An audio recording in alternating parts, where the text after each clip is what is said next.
அஸ்ஸலாமு அலைக்கும் வரஹ்மத்துல்லாஹி வபரகாத்துஹு.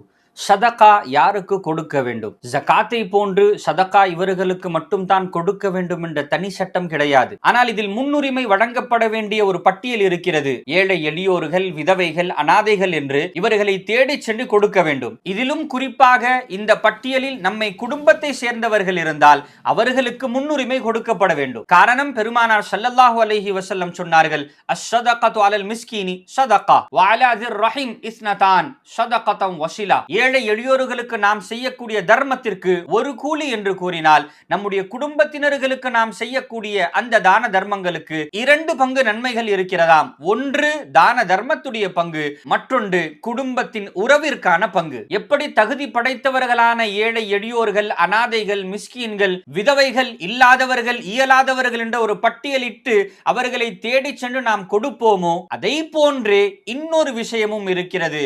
பெருமானார் ஸல்லல்லாஹு அலைஹி வஸல்லம் சொன்னார்கள், இன்னமல் மிஸ்கீனுல்லதி யதஅஃபஃப். மிஸ்கீன் என்று சொன்னால் அவர் தன்னுடைய கண்ணியத்தை காப்பாற்றுவதற்காக யாரிடமும் யாசகம் கேட்க மாட்டார். தன் அடக்கம் கொண்டு தனக்கு பல தேவைகள் இருந்தாலும் யாரிடமும் கையேந்தாத அந்த மனிதரை தேடி சென்று கொடுப்பதும் சிறந்தது. நம்முடைய சமுதாய மக்களிலே கை ஏந்தக்கூடிய ஏழைகளை விட கை ஏந்தாத பல ஏழைகள் நமக்கு மத்தியிலே வாழ்ந்து வருகிறார்கள்.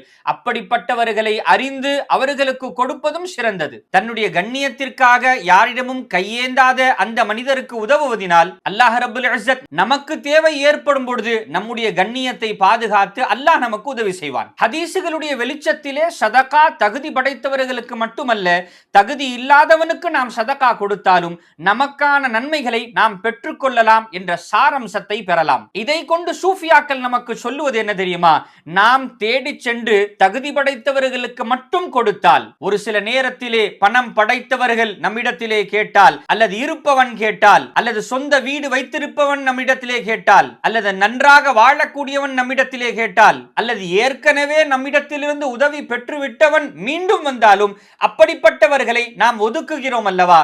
சூஃபியாக்கள் சொல்லுவார்கள், நீ தகுதி படைத்தவனுக்கும் கொடு, தகுதி இல்லாதவனுக்கும் கொடு. காரணம், அல்லாஹ்விடமிருந்து நாம் பெற்றிருக்கக்கூடிய பல நியாமத்துகள், பல கிருபைகள், நாம் அதை பெறுவதற்கு தகுதியே இல்லாதவர்கள். நாம் தகுதி இல்லாதவர்களாக இருந்தும் அல்லாஹ் நமக்கு எப்படி வழங்கினானோ அப்படி நீ தகுதி படைத்தவர்களுக்கும் கொடு, தகுதி இல்லாதவர்களுக்கும் கொடு. உனக்கான உன்னுடைய நன்மையை நீ பெற்றுக்கொள்வாய் என்று சூஃபியாக்கள் நமக்கு சொல்லி தருகிறார்கள். அல்லாஹ் ரப்புல் இஸ்ஸத் நாம் செய்யக்கூடிய தான தர்மங்களை கபூல் செய்து அவனிடத்திலே நாம் எப்பொழுதெல்லாம் கையேந்துவோமோ நம்முடைய தேவைகளை அல்லாஹ் கண்ணியமான முறையிலே பூர்த்தி செய்து தருவானாக.